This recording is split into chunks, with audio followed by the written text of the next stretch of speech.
It's red eye. It's like Nightline, but for shrimpers. We're here with Rachel Marsden, Bill Schulz. Suck. Thank you. On remote, we have Mr. Sherrod Small, yes. comedian and regular on VH1's Best Week Ever. Where are you appearing this weekend, Sherrod? I'm at Comics Comedy Club in New York City. This Friday and Saturday, May 4th and 5th. Comics with an X. With an X. That's right. That's edgy and in your face. In your face and in the place. Baby. In your face, in the place, and all about race. We're so Run DMC. All right, all right. Space. Kerry Howley, associate editor of the wonderful magazine Reason. Nice. Lots of Reason in that magazine. Good to have you here. And to my left, Miss Laurie Dhue. She is the Fox News anchor and reporter for Geraldo at Large. Nice. Geraldo! Large and in charge. Every Saturday and Sunday night. That's at like 8 p.m. No, it's not like 8 p.m. It is 8 p.m. So that's my little California loserness coming through.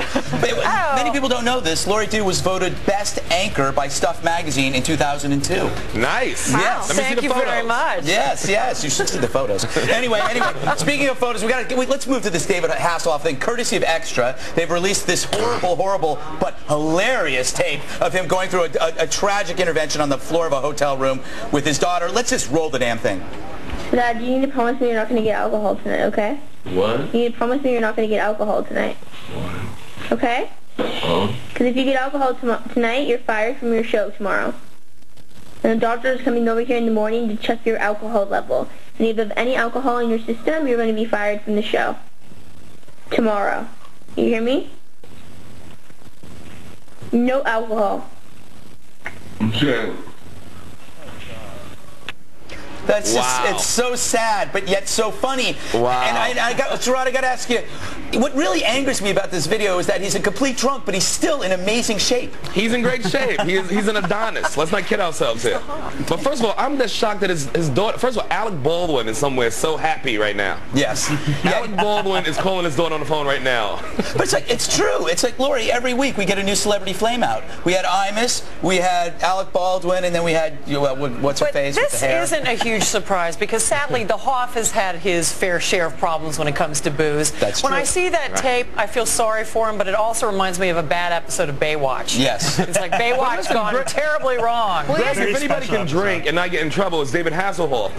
Ain't he the night rider? Yeah, he's the night rider. Get drinking and driving, kid and get him home. Well, the thing is, he had a talking car, but now everything is like, everything's over for him. Kerry, what bothers me about this is how the press will say this is really disturbing and they have to show the footage. But we all have to see it immediately. Exactly. Yeah. Because it's great. Yeah, it is great, and I think he looks sexier and sexier. I don't know if we're looking at the same video, but I just think this is proof that the man is aging well. It's a good-looking true. man. Rachel, doesn't drinking heavily make men sexy anyway?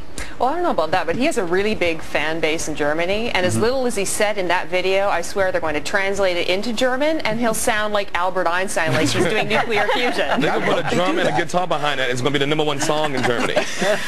Bill, in his statement, which we released today, he issued a statement saying, part of recovery is relapse, which is basically like saying being an alcoholic means getting drunk every now and then. Does this make sense? Part of I don't get murdering that. is killing, Greg. I keep telling you that.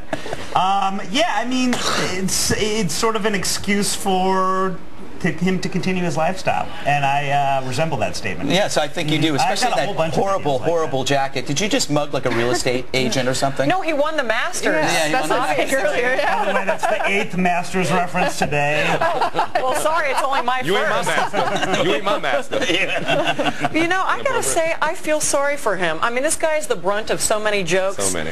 And yet, he's a good sport about it because he's the Hoff. Yes. And I see it, and I want to help him, and I want to tell him to get to an AA meeting. Well, he goes to the AA meetings, but he goes drunk, and that just totally defeats the purpose. I don't know. He has a good sense of humor about him because he's always inebriated, and I think that's what is part of his charm. Well, you know, What is he, author? Okay, Bob Dylan. Let's talk about Bob Dylan. Bob Dylan went to his grandson's kindergarten class and scared the hell out of everybody by opening his mouth and playing the guitar. The kids came to call him the weird man who keeps coming to class to sing scary songs on his guitar. I don't know. I got to ask. Let me go to Kerry first.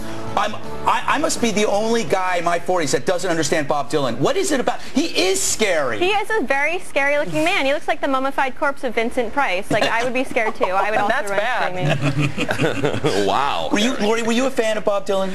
I have to say I'm not. And I know a lot of people are going to be like, sending me hate emails. How could you not love Bob Dylan? They're basically too drunk to do that, Laurie. Well, you know, when the kids are calling him Weird Man, I've kind of always thought that.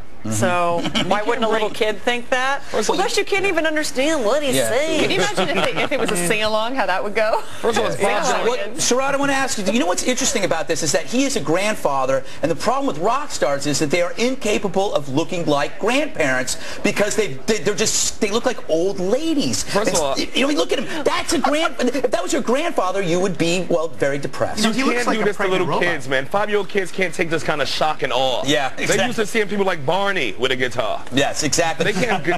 Anybody over 50 who used to be a rocker, don't go around children. Exactly. Hey, if they can take Santa Claus, they can handle anything. Let me go to my artwork. As you know, I draw the news. And in this case, I went and decided to draw what it would be like to have Bob Dylan visit my classroom where Fluffy McNutter lives. And as you can see, he's terrified. And the unicorn is not happy that Bob Dylan is there trying to entice Fluffy McNutter into the back of his guitar case to do something immeasurably sexy and perverted. If you wish to win this wonderful piece of original artwork, send the title to redeye@foxnews.com and name it. And if I like it, I might actually send it to you. Wait, did you actually draw that? Yes. What, you don't watch this show? I draw every night. I do watch it, but that's kind of creepy. It is creepy. Why does Bob Dylan look like Keira Knightley? It's not Keira Knightley, it's Bob Dylan. He looks like Keira Knightley, though. I think it's the best likeness of Bob Dylan ever. Looks like Don Imus. It looks a little like. Do you like Iggy Pop? Oh yeah, I love his music. Yeah, but he was in an interview now. He says he has been criticized for writing songs about his genitals, and he says, well, you should write about what you know. And I thought that was pretty honest, don't you think? Well, I've always thought he was a bit of a tool. I love Iggy Pop. I love him. I don't know. I find him, well, he's the scariest looking man alive, isn't he? He's like 75. You know, he and Bob Dylan, if they went to that kindergarten together, boy, that would really scare the hell out of all those kids. Be like Ray Harryhausen. But have you ever seen him with the veins in his body, Mike, are just like, they're just ridiculous. He's like a roadmap, a walking roadmap. You're scaring me, Gutfeld, because we're talking about him writing music about his genitals, and you're talking about veins in his body. You're scaring me a little bit right now. Mike, it was great having you on the show. Actually, we do have to go. That was just a mere coincidence. The book is called Grrr, and we will have you on again to talk about Grrr.